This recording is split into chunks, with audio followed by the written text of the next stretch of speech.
નમો વરિયંતાણં નમો સિદ્ધાણં નમો આયર્યાણં નમો વજ્જાયાણં નમો લોહે સૌવસાવણં એસો પંચ નમુકારો સૌવ પાવપણાસણો મંગલાણં ચ સૌરેશિ પરમં વૈ મંગલમ મંગલમ ભગવાન વીરો મંગલમ ગૌતમ પ્રભુ મંગલમ સ્થૂલભદ્રાદ્યા જૈન ધર્મો સ્તુ મંગલમ. પ્રવચનનો વિષય છે માર્ગ ભૂલેલા જીવન પથિકોની પ્રતિબોધ કથા. આજથી 1245 વર્ષ પૂર્વે બનેલો 4 પ્રસ્તાવ અને 17,000 શ્લોકોની અંદરમાં ફેલાયેલો આ કુવલયમાલા નામનો ગ્રંથ આ દુનિયાની અંદરમાં જેટલા પણ જીવો દેખાય છે, માનવ સૃષ્ટિ હોય કે જીવ સૃષ્ટિ હોય, જેટલા પણ લોકો દેખાય છે એ દરેકને ઓછા વત્તે અંશે કોઈ અલગ રીતે, અલગ સ્વરૂપે, અલગ ભૂમિકાએ આ 5 દોષોની પરેશાની જોવા માટે મળશે. નિત્ય હરદમ જ્યાં પણ નજર નાખશો, કોઈ પણ સંયોગોમાં, કોઈ પણ રીતે આ 5 દોષો, હું હોઈશ, તમે હો, સાધુ હોય, સાધ્વી હોય, સાવક હોય, સાવિકા હોય, કોઈ પણ ગૃહસ્થ હોય, વિશ્વનો કોઈ પણ સ્વરૂપની અંદરમાં રહેલો માનવ હોય, ચાહે નેતા હોય, અભિનેતા હોય, ક્રિકેટર હોય, ફિલ્મના જગતના માણસો હોય, કોઈ પણ માણસો, દરેક વ્યક્તિને ઓછા વત્તે અંશે આ 5 દોષોની પરેશાની છે. પરેશાની તો છે, એ તો હકીકત છે, કારણ કે આપણે જ લાવેલા છીએ. હવે એમાંથી મુક્ત થવા માટે બધા તૈયાર નથી થતા, કારણ કે કેટલાક લોકોને આ દોષો સારા લાગે છે, ગમે છે, એમના માટે લાગે છે કે આ દોષો તો આપણું કલ્યાણ કરનારા છે. એટલે આ 5 દોષોની ગુલામીમાંથી મુક્ત થવું કોઈ નાનો સૂનો ખેલ નથી. ભીષણ પુરુષાર્થ, ભરચક પ્રયત્ન, કારણ કે અનાદિકાલમાં આપણે આ દોષોને પુષ્ટ જ કરવાનું કામ કર્યું છે. આ દોષોને આપણે ખૂબ મજબૂત બનાવ્યા છે, ખૂબ આપણે તગડા બનાવ્યા છે. આપણે જેને દાણા પાણી નાખ્યા, આપણે જેને ચારો આપ્યો, આપણે જેને ભોજન આપ્યું, આપણે જેને લાલન પોષણ કર્યું, આપણે જેને ઉછેર્યા, આપણે જેને તાગડ નિંદા કરાવડાવ્યા, આપણે જેને બધી જ રીતે એને બધી સગવડો આપણે જ પરિપૂર્ણ કરી છે, એ જ પૂરી પાડી છે. અને સંપૂર્ણ પક્ષ સાથે આપણે એનો પૂરેપૂરો પક્ષપાત લીધો છે, પૂરેપૂરો પક્ષ સેવ્યો છે. હવે પછી કેવી રીતે જાય આ દોષો? હવે એ આત્મભૂમિ ખાલી કરવા માટેનો આપણે ભીષણ સંગ્રામ ખેલવો પડશે, ભયંકર સંગ્રામ. જેમ અણહકની જગ્યા ઉપર કબજો મેળવ્યા પછી હવે દુર્યોધન હતો તો 5 પાંડવોની કન્ડિશન હતી કે જુગારમાં હાર્યા છે તો 14 વર્ષ પછી તમારે એમને પાછું આપી દેવાનું રાજ્ય. હવે જ્યારે વિષ્ટિકાળ તરીકે શ્રી કૃષ્ણ ભગવાન ગયા કહેવા માટે કે ભાઈ વનવાસની બધી કન્ડિશન પરિપૂર્ણ કરી, બધું જ પરિપૂર્ણ કર્યું છે, હવે આપી દો રાજ્ય, એમનું હતું તમારે એમને આપી દેવાનું. દુર્યોધન કે હવે શેના માટે આપ જોઈતું હોય તો આવી જાય યુદ્ધના મેદાનની અંદરમાં, યુદ્ધ કરીને લઈ લે. અને છેવટે હસ્તિનાપુરનું રાજ્ય પાછું મેળવવા માટે, જે એમનું જ હતું પણ એમના હાથમાંથી ગલતીથી ચાલી ગયેલું હતું, હવે એ જ રાજ્ય મેળવવા માટે 18 દિવસનો ભયંકર સંગ્રામ ખેલવાની અંદરમાં આવ્યો. 18 અક્ષોહેડી સેના ખતમ થઈ ગઈ, ત્યારે રાજ્ય મળ્યું. તો આપણે પણ આપણું રાજ્ય પાછળ પ્રાપ્ત કરવું હશે તો ભીષણ સંગ્રામ, ભીષણ પુરુષાર્થ, આમાં કોઈ મારામારી નથી કરવાની, પણ અંદર માનસિક સંગ્રામ, માનસિક સ્ટ્રગલ. આ દોષો જે ગમે છે, એ દોષો જે પસંદ આવે છે, એની સાથે સ્ટ્રગલ કરવી પડશે. એ મનોવૃત્તિઓને કંટ્રોલમાં કરવી પડશે, ભયંકર કંટ્રોલમાં. એટ્રેક્શન થવાનું, આકર્ષણ થવાનું, પ્રલોભનમાં તણાઈ જવાના, સતત એના તરફ આપણી નજર જવાની, સતત આપણને ગમ્યા કરવાના, એના તરફ આપણને ખૂબ લગાવ રહેવાનો. પણ એ બધાથી મુક્ત થવું તો પડશે જ, એ સિવાયનો કોઈ જ રસ્તો નથી. આ એક જ રસ્તો છે કે કોઈ પણ હિસાબે એની સાથે સંગ્રામ ખેલવો પડશે, જીવ સટોસટનો સંગ્રામ, જીવને લડાઈ લડવી પડશે, તો જ એમાંથી આપણે મુક્ત થઈ જઈ શકશું. હવે એ કેવી રીતે લડવી, કોણ લડીને ગયા, એ બધી જ વાતો આ કથા દ્વારા આપણને બતાવે છે. અને કથાના માધ્યમ દ્વારા આપણે ત્યાં સુધી પહોંચેલા હતા કે કુવલય ચંદ્રકુંવર અને કુવલય માલા લગ્ન સુખદ થઈ ગયા, બંનેનું દાંપત્ય જીવન શરૂ પણ થઈ ગયું.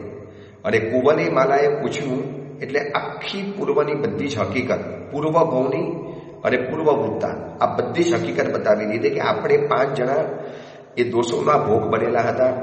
ત્યાંથી ધર્મનંદન સૂરી પાસે દીક્ષા લીધી, ત્યાંથી આપણે દેવલોકની અંદરમાં ગયા, ત્યાં આપણે પદ્મવત વિમાનમાં 5 મિત્રો બનેલા, બધાનું નામ પદ્મ હતું, અને ત્યાં 5 જણાએ સંકેત કરેલો કે એકબીજાને પ્રતિબોધ કરવો.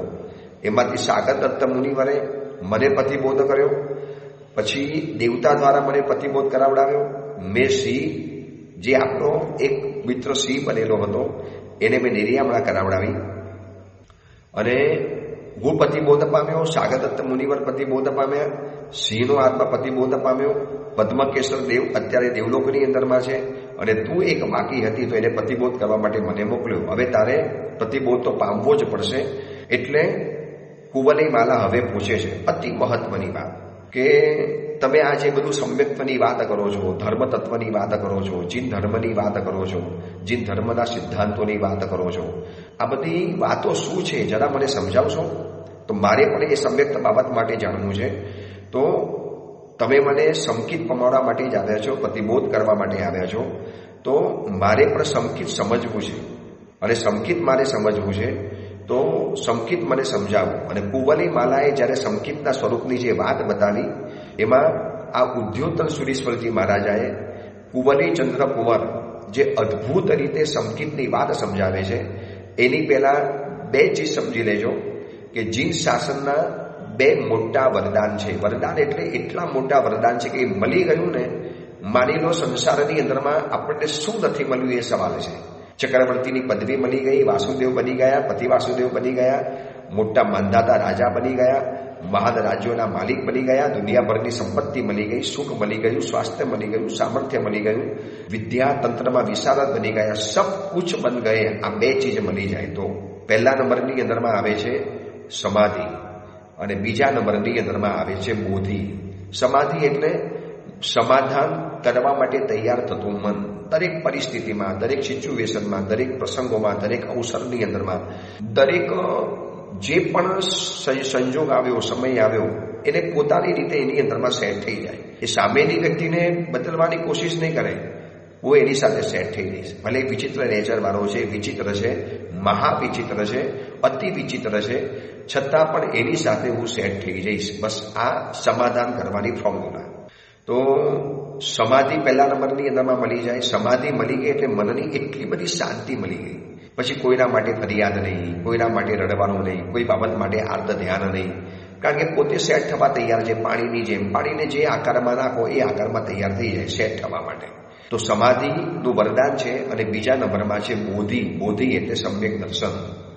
જે અમારા નામ પાછળ બોધિ આવે છે ને, પદ્મ બોધિ, અલગ અલગ બોધિવાળા મહાત્માઓ છે, તો આ બોધિ એટલે સમ્યક દર્શન. બસ આ 2 ચીજો મળી ગઈ ને, સમાધિ શું કરે છે ખબર છે? સમાધિ દરેક પ્રતિકૂળ પરિસ્થિતિમાંથી એક પોઝિટિવ વસ્તુ જોવા માટે શીખશે. અને સંકિત એટલે શું? જે આપણને સતત સાચી સલાહ આપે એનું નામ સંકિત. સંકિતી જીવ શું કરશે? સતત આપણને સાચી સલાહ આપશે કે કરવા જેવું આ છે, આ નથી કરવા જેવું, આ કરવા જેવું. જેમ નાગકેતુ હતા, પૂર્વના ભવની અંદરમાં એના મિત્રને એને પૂછ્યું કે મને મારી સાવકીમાં ખૂબ ત્રાસ આપે છે, खूब परेशान करे छे, एटलुं बधुं वीताड़े छे, इतनी परेशान करती है मेरी माँ, क्या करूं मैं माँ को खून करूं, माँ को मारूं, माँ के घर से निकाल दूं? અને એ વખતે સંકિતધારી શ્રાવકે સાચી સલાહ આપી કે દોસ્ત, આ કશું જ નથી કરવા જેવું, તું કાર્યની સામે ન લડ, તું કારણની સામે લડી બતાવ. સંકિત એક જ ચીજ કહે છે, કાર્યની સામે લડશો તો કારણ તો ઊભું રહી ગયું, અત્યારે કાર્ય હટી ગયું, પણ કારણ છે વળી પાછું કાર્ય ગમે ત્યારે આવી જવાનું. શરદી થઈ છે તો શરદી થવાનું જે કારણ છે ને એને શોધો, દવા લેશો થોડુંક સારું થઈ જશે, પણ દહીં ખાવાનું ચાલુ છે, આઈસ્ક્રીમ ખાવાનું ચાલુ છે, ફ્રીજના ઠંડા ગાર પાણી પીવાનું ચાલુ છે, તો પછી શરદી તો થયા જ કરવાની. તો કાર્યને લડવા કરતાં કારણની સામે લડો, કાર્યની સાથે લડો પણ કારણને પણ જડમૂળમાંથી હટાવો, તો ફરીવાર એ કાર્ય જીવનની અંદરમાં નહીં આવે. સંકિતે આ જ વાત સમજાવે છે, સમ્યક્ત્વનું આ જ કામ છે, કાર્યની સામે નહીં પણ કારણની સામે લડવા. જો વજહ હે, જો રીઝન હે, જે કારણ છે, જેનાથી દુઃખ આવ્યું છે એની સામે લડો ને. આપણે દુઃખની સામે લડીએ છીએ, તો ભગવાન કહે છે, સંકિતી આત્મા કહે છે કે તમે દુઃખના કારણની સામે લડો. દુઃખ કેના કારણે આવ્યું છે એની સામે તમે યુદ્ધ કરો ને, તો દુઃખ જીવનની અંદરમાં આવશે જ નહીં, દુઃખ તમારા જીવનમાંથી ચાલ્યું જવાનું. તો સતત સાચી સલાહ આપે, સતત ને સતત. સંકિતધારી મિત્ર છે ખબર કેવી રીતે પડે? એ તમને હંમેશા સલાહ તો સાચી જ આપશે. ભાઈ આવું તો ન જ કરી શકાય, પણ સાહેબ શું કરું, સામેવાળો વ્યક્તિ આવો છે, બધું જ એવું છે. પણ નહીં, આપણે આમ જ કરવાનું દોસ્ત. આપણે એ વ્યક્તિ વિચિત્ર છે તો આપણે વિચિત્ર ન કરી શકાય.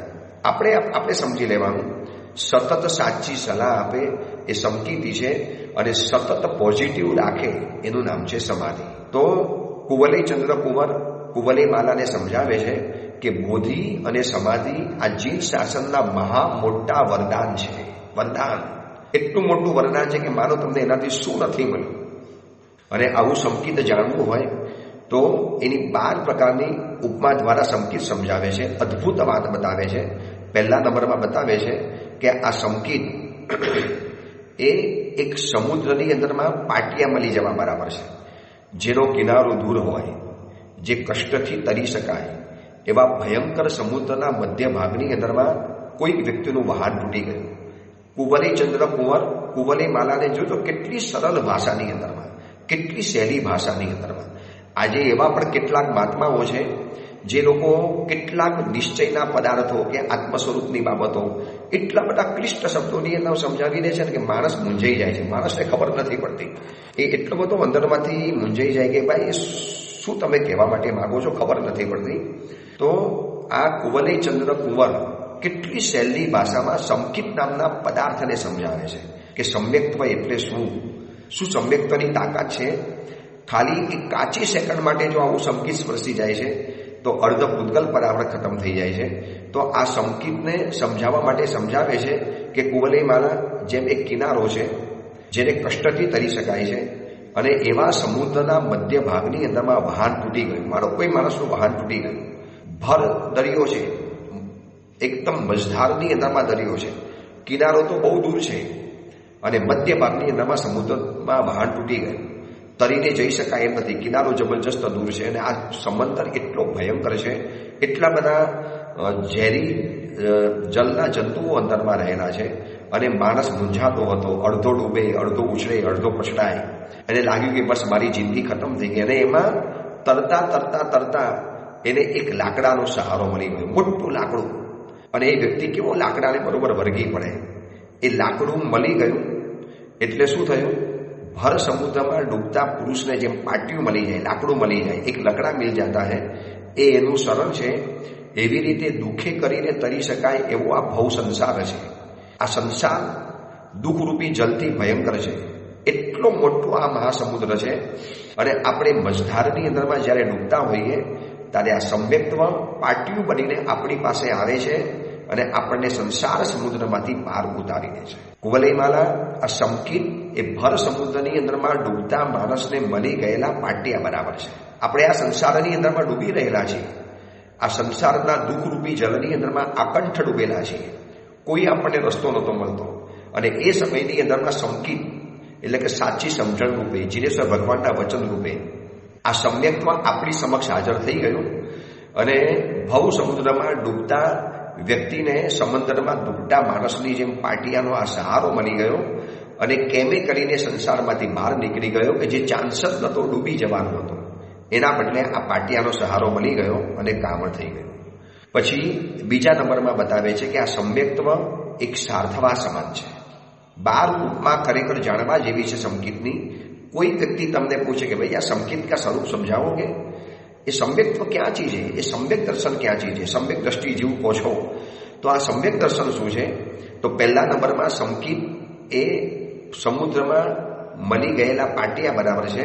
બીજા નંબરમાં આ સમ્યક્ત્વ એ સાર્થવા બરાબર છે. જેમ એક વ્યક્તિને હજારો યોજનનો વિસ્તારવાળો જંગલ ક્રોસ કરવું છે, જંગલ ભાવ એને અટવી ઉતરવી છે, અને એના મધ્ય ભાગની અંદરમાં માણસ તો પહેલા હિંમતથી એકલો નીકળ્યો અટવીને પસાર કરવા માટે, અને ભર અટવીની અંદરમાં આવ્યા પછી ભયભીત બની ગયો.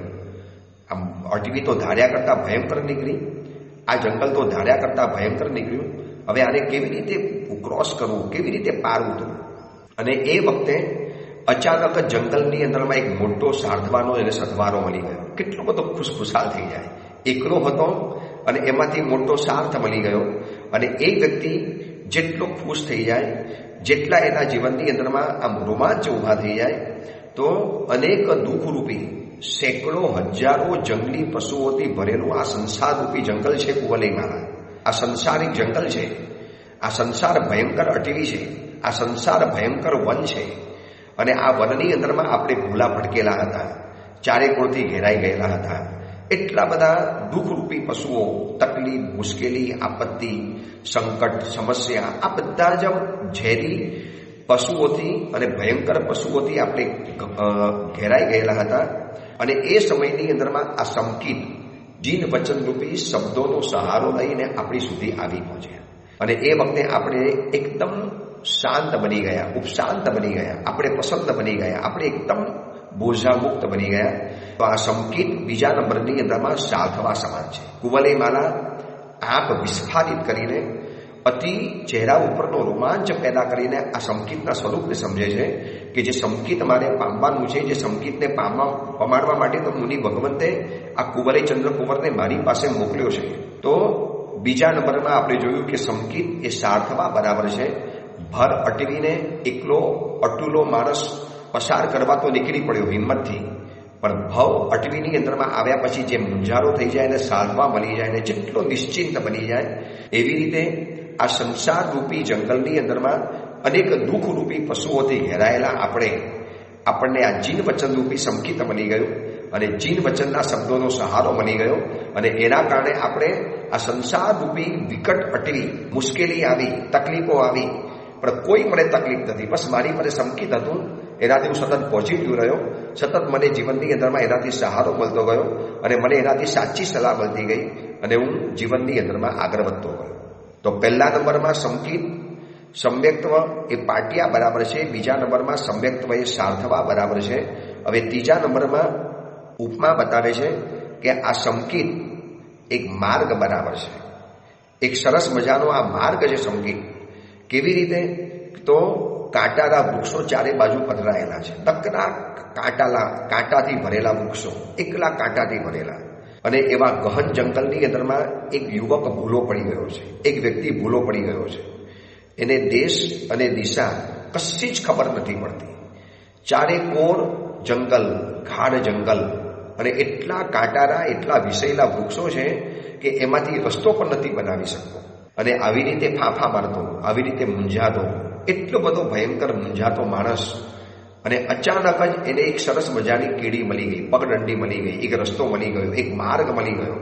અને કેવો થઈ નાચવા માંડે, કેટલો બધો એ મનથી ખુશ થઈ જાય.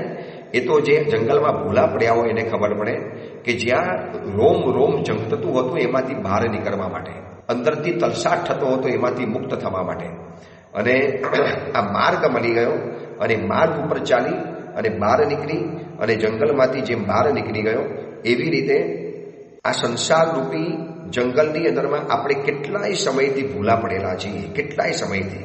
અને કુશાસ્ત્ર રૂપી અમુક કાંટાઓ, ખોટી વાતો બતાવનારા વ્યક્તિઓ, ખોટા રસ્તે લઈ જનારી વ્યક્તિઓ, આ બધા એટલા બધા આ સંસાર રૂપી જંગલની અંદરમાં ભરેલા છે કે આપણે ખોટા જ માર્ગે આગળને વધતા જ ગયા.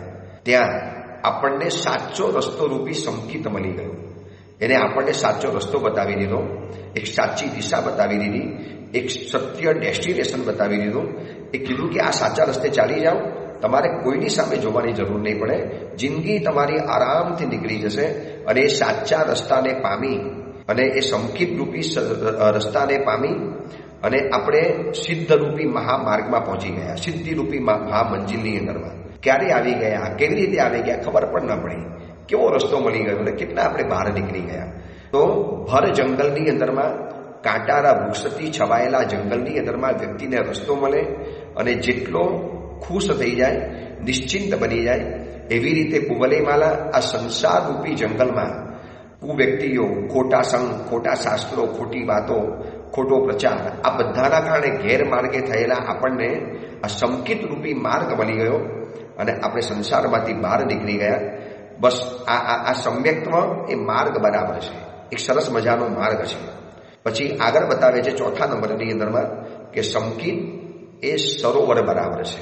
કેવી એક ઉપમા આપે છે, કેટલી પ્રેક્ટિકલ, કેટલી લોજિકલી અને કેટલી આપણા મગજની અંદરમાં ફિટ થઈ જાય વ્યવસ્થિત બેસી જાય કે નહીં, સંકિત આવું જ છે, સંકિત પામવાથી જીવનમાં આવું જ થાય છે. તો એક વ્યક્તિ છે, રણ પ્રદેશની અંદરમાં ભૂલો પડી ગયો છે અને ભૂલા પડવાના કારણે ચારેકોર ભયંકર ગમી, ડેઝર્ટ, જ્યાં નજર નાખો ત્યાં રણ, રેતી, એના સિવાય કશું જ જોવા નથી મળતું. દૂર દૂર દૂર સુધી નજર નાખે છે, મરુમરીચિકા સિવાય કશું જ નથી મળતું. હારીને થાકીને જ્યાં જ્યાં પાણીના ઝાંઝવાના નીર દેખાયા ત્યાં ભાગ્યો અને એ ઝાંઝવાના નીરથી ઠગાવાના કારણે ઓર તરસ લાગી. આ કંઠ એનો રોમ રોમ પાણી ઝંકે છે, શરીરનું રૂવાડું રૂવાડું પાણીનો પોકાર પાડે છે અને હતાશ થઈને બેઠેલો છે. અને ત્યાં એની દૂર નજર પડી એક સરસ મજાનું મીઠું જલથી લહેરાતું સરોવર, ઠંડા પાણીથી ભરેલું સરોવર. અને એ વ્યક્તિ સરોવરમાં જઈને પહોંચે અને આકંઠ પાણી પીવે, એનાથી સ્નાન કરે, શરીરને શીતલ અને સ્વચ્છ કરે, તરસને મિટાવે. હવે એ સરોવર એને કેટલું બધું મીઠું લાગે, એ સરોવર એને કેટલું બધું વારું લાગે, એ સરોવર એને કેટલું બધું પ્રાણ પ્યારું લાગે. બસ કુવલયમાલા, તો આપણી પણ હાલત આવી છે કે આપણે પણ આ સંસારરૂપી મરુસ્થલીની અંદરમાં આશારૂપી તૃષ્ણાથી પરાભવ પામેલા છીએ. રોજ નવી આશા ઉગે છે મનમાં અને રોજ એક અનુભવ લઈને આપણો દિવસ પૂરો થઈ જાય છે. સવારનો સૂર્યોદય આશા લઈને આવે છે અને સાંજનો સૂર્યાસ્ત જતા પહેલા જીવનની અંદરમાં એક અનુભવ આપીને જાય છે. આ દરેક વ્યક્તિની આ હાલત છે. હું પણ એક આશા લઈને ઉઠું સવારના કોરમાં કે મને આજે આવું મળશે અને છેલ્લે કશું જ નથી મળતું. તારે અનુભવ તો મળી જાય છે કે ભાઈ સંસારમાં આવું જ ચાલે, આપણે માગીએ તારે એ સમય નથી મળી જતું. તો આશા એટલે આ સંસારરૂપી મરુસ્થલીની અંદરમાં આશા, તૃષ્ણા, ઈચ્છાઓ, આ બધાથી પરાભવ પામેલો જીવ એને સંતોષરૂપી શીતલ જલ કોણ પીવડાવે છે? તો આ સંકિત પીવડાવી દે છે. સંકિત આવે એને સાચી સલાહ આપશે, દોસ્ત નસીબમાં હશે તો જ મળશે, નસીબમાં નહીં હોતું તો નહીં મળે. હાઈગોઈ કરવાથી નહીં થાય. મને કેમ ન મળ્યું, मुझे क्यों नहीं मिला, उसको मिल गया तो मुझे क्यों नहीं मिला, मैंने इस बाजार में सबसे पहले दुकान डाली थी, मेरे बाद में आने वाले सब आगे चले गए, तरक्की हो गई और मैं वही का वही रह गया. બાવું કેમ, આવું કેમ ન ચાલી શકે? બસ તમને સંતોષરૂપી સમાધાન શીખવાડી દેશે. ભાઈ આપણા જ પોતાનું કર્મ છે, તો આપણે એને સહન કરી લેવાનું છે. તો આશારૂપી, તૃષ્ણારૂપી, ઈચ્છાઓરૂપી જે આ બધી મરુમરીચિકાના જે જલ હતા, ગરમી હતી, એનાથી પરાભવ પામેલા જીવને સંતોષરૂપી શીતલ જલનું સમ્યક્તનું સરોવર મળી જાય અને વ્યક્તિ કેવો શાંત પ્રશાંત બની જાય. બસ આ સંકિત એ સરોવર જેવું છે. આ સંકિત રૂપી સરોવર મળે છે અને જિંદગી સરસ મજાની શાંત થઈ જાય છે. પછી આગળ બતાવે છે 5મા નંબરની અંદરમાં કે આ સંકિત એ અમૃતની વર્ષા બરાબર છે. જેમ દુષ્કાળ પડેલો છે, કેટલી સંકિતની સરસ મજાની વ્યાખ્યાઓ બતાવેલી છે કે એક અકાલ ગિરાય, દુષ્કાળ પડેલો છે, એમાં ખાવાના ફાંફા પડી ગયા છે, ભૂખ જબરજસ્ત છે, હજારો લાખો કરોડો વ્યક્તિઓ ભૂખી મળી છે, પરંતુ દુષ્કાળ છે, ધાન્યનું એક દાણો નથી, અન્ન જલનું એક બુંદ નથી અને અન્નનો એક કણ નથી. અને એવા સમયની અંદરમાં અચાનક આકાશમાંથી અમૃતની વર્ષા થઈ અને અમૃતની વર્ષા થવાના કારણે સીધી જમીનની અંદરમાં ધાન્ય ઉગવા મળ્યું અને સીધું જ ધાન્યની પેદાશ થવા માંડી અને એ ધાન્ય સીધું ખાવા માટે કામ લાગી ગયું. તો એ અમૃત વર્ષા કેટલી બધી મીઠી લાગે, કેટલી બધી વારી લાગે, કેટલી બધી મનગમતી થઈ જાય. એ અમૃત વર્ષાને આપણે કેટલો બધો આભાર માનીએ, કેટલા બધા આપણે ધન્યવાદ ધન્યવાદ થેન્ક્સ કહીએ. બસ તો કુંવલયમાલા એ દુષ્કાળની અંદરમાં ખાવાના ફાંફાથી માણસોને જેમ ખાવા માટે નહોતું મળતું અને અચાનક અમૃતની વર્ષા થઈ ગઈ. તો આપણે પણ આ દુષ્મ કાળરૂપી, આ દુષ્મ કાળ છે ને એ દુષ્કાળ બરાબર છે. આ કલિકાળ ચાલે છે, 5મો વારો ચાલે છે. તો આ દુષ્મ કાળરૂપી સમયની અંદરમાં જે દુષ્મ કાળને ફળીસમ પંચમ કાળજી, આવું ખીમા વિજયજી મહારાજે સ્તવનમાં બતાવેલું છે કે આ પંચમ આરો એ એક કારા નાગ બરાબર છે, કારોતરા નાગ બરાબર છે. તો આ દુષ્મ કાળરૂપી આ દુષ્કાળની અંદરમાં આપણે રહેતા હતા અને આપણે પણ ભૂખ્યા હતા. આપણને કોઈ એવું મળતું નહોતું કે જે આપણું મન ભરી શકે, જે આપણને સાચી સમજણ આપી શકે, જે આપણને સમજણમાંથી બહાર કાઢી શકે. તો દુષ્કાળની અંદરમાં જેમ ખાવાના સાધનથી રહિત કોઈ સમાજને અચાનક પુણ્ય યોગે સરસ મજાનું જેમ ભોજન વગેરે મળી જાય, સરસ મજાના ભોજનની પ્રાપ્તિ થઈ જાય, એવી રીતે આ દુષ્મ કાળરૂપી સંસારની અંદરમાં ભૂખે મળતા જીવોને જીન વચન રૂપી અમૃતની વર્ષા મળી ગઈ, જીન વચન રૂપી ભોજન મળી ગયું, સમકિત રૂપી જીન વચન કહો કે સમકિત કહો, સમકિતનું ભોજન મળી ગયું. અને કેવો એને સંતોષ થાય, કેવો એને ઓળકાર આવી જાય, કેવો આકંઠ તૃપ્ત બની જાય, કેવી એની મનની બધી જ ભ્રમણાઓ કરી જાય. તો આ સમકિત એ અમૃતની વર્ષાથી સિંચાયેલા ભોજન બરાબર છે. કેટલું અદ્ભુત આ સમકિત રૂપી ભોજન છે કે જેને આરોગો અને તમારી બધી જ ભ્રમણાઓ શાંત થઈ જાય, બધી જ ક્ષુધા વિન્દ્રિય શાંત થઈ જાય. તો આ સમકિત એ અમૃતની વર્ષાથી થયેલા ભોજન બરાબર છે. નંબર 6, છઠ્ઠા નંબરમાં ઉપમા બતાવે છે કે શિયાળાની કડકડતી ઋતુ છે, ઠંડી છે. અત્યારે પણ ભયંકર ઠંડી છે. અમે ગિરનારની અંદરમાં આવી ગયેલા છીએ. આવતીકાલે સવારે આ પ્રવચન તમે જ્યારે સાંભળતા હશો ને ત્યારે એ સમયે તો ગિરનાર તીર્થની યાત્રા કરવાની શરૂ કરી દીધેલી હશે. બરોબર 6:30 વાગે આ પ્રવચન વગેરે પતાવી અને હું યાત્રા કરવા જવાનો છું. અને સેવકભાઈ તમારી પાસે પ્રવચન મોકલશે. કદાચ તમે સાંભળતા હશો, તમારા મોબાઈલની અંદરમાં પ્રવચન ઉતરી ગયું હશે અને ઉપર ગિરનાર તીર્થના પગથિયા ચડતો હોય. 36 વર્ષ પછી એક હૃદયની અંદરમાં અદ્ભુત રોમાંચ છે. નેમનાથ ભગવાનનું મુખ કમલ નિહાળવા માટે આંખો આતુર છે, હૃદય બેચેન છે, રોમ રોમ ઝંખે છે.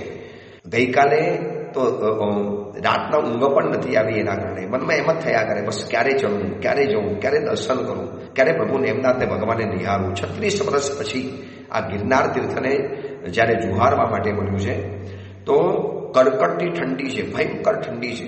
5 ડિગ્રી સુધી ઠંડી અહીંયા પહોંચી ગયેલી હતી ગિરનાર તીર્થની અંદરમાં. એટલો સુસવાટા બંધ ઠંડોગાર પવન વાય છે કે આમ શરીરની ચામડીને રઝાડી નાખે છે. 2 કામરી ઓળી હોય તો એના આરપારમાં ઘૂસી જાય અને શરીરમાં એક લખલખું પસાર થઈ જાય.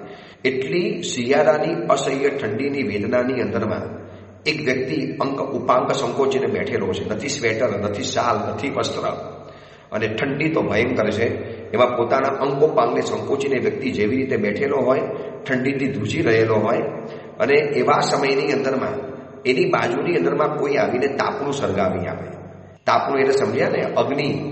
એને બાજુની અંદરમાં કોઈ અગ્નિ સળગાવી આપે અને એ કેટલો બધો પ્રસન્ન થઈ જાય, રાજી થઈ જાય. ઓહો, કેટલી એને હૂંફ મળી જાય તાપણાની. તો આ સંસારની અંદરમાં, આ સંસારરૂપી જંગલની અંદરમાં કર્મરૂપી ઠંડી આપણને પરેશાન કરે છે. આ કર્મોની ઠંડી એટલી બધી પરેશાન કરે છે, એટલી બધી વિટાળે છે, એટલું બધું શરીર ઠંડુગાર કરી નાખે છે કે આ કર્મરૂપી ઠંડી આપણાથી તો હટે એમ નથી. આપણે એનાથી બહુ પરેશાન હતા. આપણા અંગ ધ્રુજતા હતા. આપણું શરીરનું એક અંગ એનાથી પરેશાન હતું અને કદાચ મરી જવાનો વારો આવી જાય એટલી બધી કાચી ઠંડીની અંદરમાં આપણે ઠૂઠવાતા હતા. અને એવા સમયની અંદરમાં સમકિત રૂપી અગ્નિ, જીન વચન રૂપી અગ્નિ આપણી પાસે આવી ગયો અને એનાથી હૂંફ મળી. એક એવો શબ્દ, એક એવો શાસ્ત્રનો શ્લોક, એક એવું વચન, એક એવી લાઈન, કોઈક એવી શાસ્ત્રીય કથા, કોઈક એવો શાસ્ત્રીય બોધ મળ્યો અને જીવનમાં એકદમ હૂંફ મળી ગઈ. એક જીવનમાં ગરમી આવી ગઈ, જીવન ઠંડુગાર બની ગયેલું, એમાંથી જીવનમાં ઉષ્મા આવી ગઈ. બસ આ સમકિત એ અગ્નિ બરાબર છે. કર્મરૂપી ઠંડીથી ઠરી ગયેલા માણસોને, જેના શરીર આત્મપરેશો સકલ ઠરી ગયેલા છે, એનું અસ્તિત્વ માત્ર ઠંડુગાર બની ગયેલું હતું. પરંતુ આ જીન વચન રૂપી અગ્નિ એને મળ્યો, પ્રાપ્ત થયો અને એનાથી શરીરની અંદરમાં ઉર્જા આવી ગઈ, ગરમી આવી ગઈ અને સરસ મજાની દુઃખની મુક્તિનો અનુભવ થઈ ચૂકેલો છે. તો કુવલયમાલા આ સમકિત એ અગ્નિના તાપણા બરાબર છે, અગ્નિ બરાબર છે, અગ્નિની ગરમી બરાબર છે. હવે આ 6 પ્રકારની ઉપમાઓ બતાવી, સમકિતની ઉપમાઓ. આપણે આજે 6 પ્રકારની ઉપમા રાખીએ છીએ. બાકીની ઉપમા આપણે આગળ જોઈશું. એક ખાસ ખુલાસો કરી લઉં કે પ્રવચન રોજ કરવાની ભાવના છે, પરંતુ ઉપર જઈએ છીએ, આજે ઉપર યાત્રા કરવા જઈએ છીએ. ઉપર યાત્રા કરવા જવું, ત્યાં કદાચ રહેવાનું મન છે. ગિરનાર તીર્થમાં ઉપર રહેવા માટે મળે છે.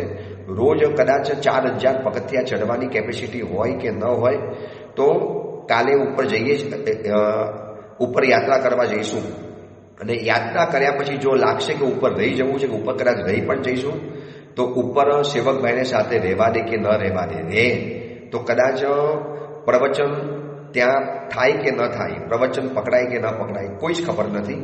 તો જે હશે તે પ્રવચન નહીં આવે તો સમજી લેવાનું કે પ્રવચન નથી થયું, અને કદાચ નીચે આવી જઈશ તો પ્રવચન કરી લઈશ ને થોડાક દિવસ ગડબડ રહેશે. પણ ગિરનાર તીર્થનો ઇતિહાસ તો બતાવવાનો છે. ગિરનાર તીર્થના ઇતિહાસની અદ્ભુત વાતો બતાવવાની છે. ગિરનાર તીર્થનો એક રોમાંચક રહસ્યભર્યો ઇતિહાસ છે. એના કેટલાય પ્રસંગો છે કે આ ગિરનાર તીર્થના પગથિયા કોને બનાવ્યા. કલિકા સર્વજ્ઞ ચંદાચાર્યજી અને કુમારપદ રાજા જ્યારે ગિરનાર તીર્થની યાત્રા કરવા માટે આવ્યા તો બંને પુણ્યશાળી મહાપુરુષો ચડતા હતા ત્યારે શું ચમત્કાર બનેલો હતો. આવી તો કેટલી વાતો. 5 પાંડવો સંયમ જીવન સ્વીકારી અને જ્યારે ગિરનાર તીર્થમાં દેવનાથ ભગવાનને વંદન કરવા માટે આવ્યા ત્યારે શું ઘટનાઓ સર્જાય. આ બધી જ અલગ અલગ ઇતિહાસની વાતો અને મૂર્તિનો ઇતિહાસ, તીર્થનો ઇતિહાસ, જિનાલયનો ઇતિહાસ, આજુબાજુનો સરાઉન્ડિંગ ઇતિહાસ, આ બધી જ વાતો આપણે પ્રવચન દૌરાન જાણવી છે. પરંતુ એક વખત કાલે ઉપર યાત્રા કરવા જઈશ અને યાત્રા કરતી વખતે ત્યાં ગયા પછી શું મળે છે, કેવી રીતે છે, શું અનુકૂળતા રહેશે, એ પ્રમાણે પ્રવચન થશે. એટલે કદાચ કાલે પ્રવચન ન આવે તો સમજી લેવાનું કે હું ઉપર રોકાઈ ગયો છું, નીચે આવી જઈશ તો પ્રવચન થઈ જશે અને તમે પ્રવચન સાંભળતા હશો અને મારી યાત્રા બરોબર ચાલુ હશે. તો ખૂબ ભાવથી તમારા બધા વતી પણ હું દર્શન કરીશ. જેટલા પણ ઓડિયો પ્રવચનના શ્રોતા છે, હજારો શ્રોતા છે, એ બધાના વતી દર્શન કરીશ. કહીશ પ્રભુ બસ આ પ્રવચનની ધારા અખંડ રહે, એ લોકો પણ અખંડ રીતે પ્રવચન સાંભળી શકે અને એ લોકોને સંતોષ થાય, આનંદ થાય. બસ પ્રભુ એવા પ્રવચનો હું પણ કરી શકું, એવા આશીર્વાદ પ્રાપ્ત કરીશ. એ જ મંગલ કામના, મંગલ ભાવના. જીના આજ્ઞા વિરુદ્ધ કાંઈ પણ બોલાયું હોય તો મિચ્છામિ દુક્કડમ.